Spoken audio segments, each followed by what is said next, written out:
Ms. Robinson, do you agree with Ms. Gaines that there's a difference between women and men?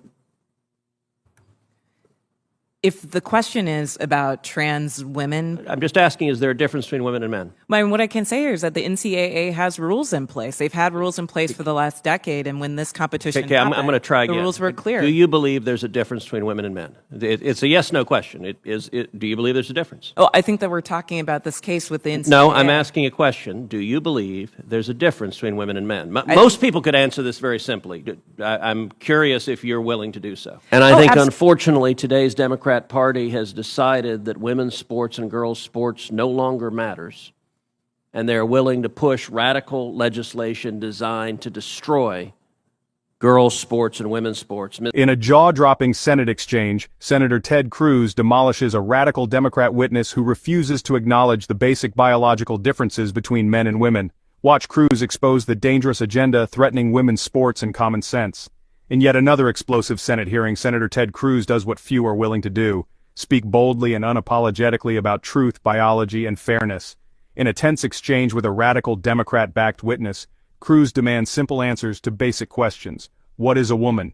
And why does that definition matter now more than ever?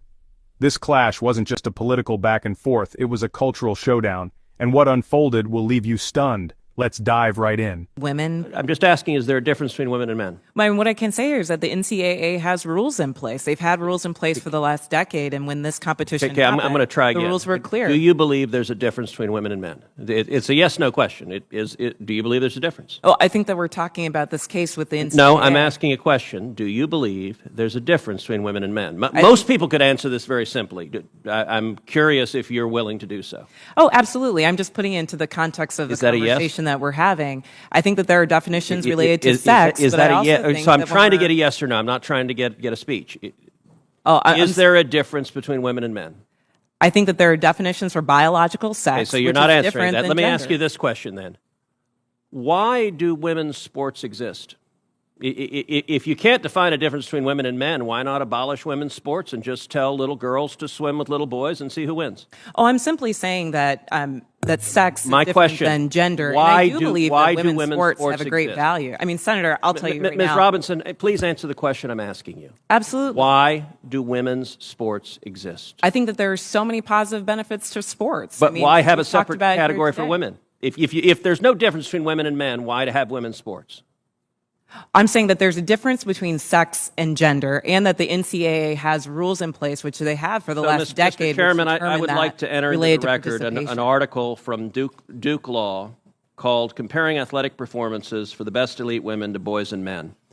And it goes through examining in 2017 the top records for women in the world in various track and field events. So, for example, in the 100-meter, the top record for women in the world was 10.71 seconds. Now, that record for the number one woman in the world in 2017 was, in the year 2017, broken by 124 boys under 18.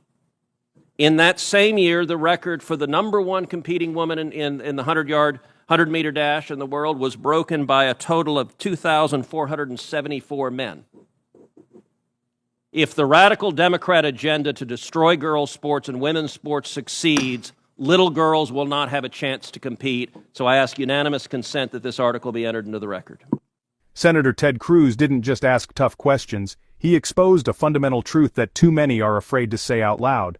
While radical activists twist language and dodge reality, Cruz stood firm and demanded clarity on the most basic distinction in human biology, the difference between men and women. His refusal to accept political doublespeak sent a clear message, not just to the witness but to every American watching. Facts matter, biology matters, and fairness in women's sports must be protected. By presenting undeniable data, refusing to be silenced, and standing up for young girls who just want a fair chance to compete, Cruz once again proved why he's one of the strongest voices fighting against the left's ideological overreach. In a time when common sense is under attack, Ted Cruz brought truth back into the spotlight and reminded us all that courage and leadership still exists. He didn't just win a debate, he defended reality, and for that, he deserves applause. In a world where basic facts are up for debate, Senator Ted Cruz delivered clarity, courage, and conviction. He exposed how the radical left's gender ideology threatens fairness, science, and the future of young women across America.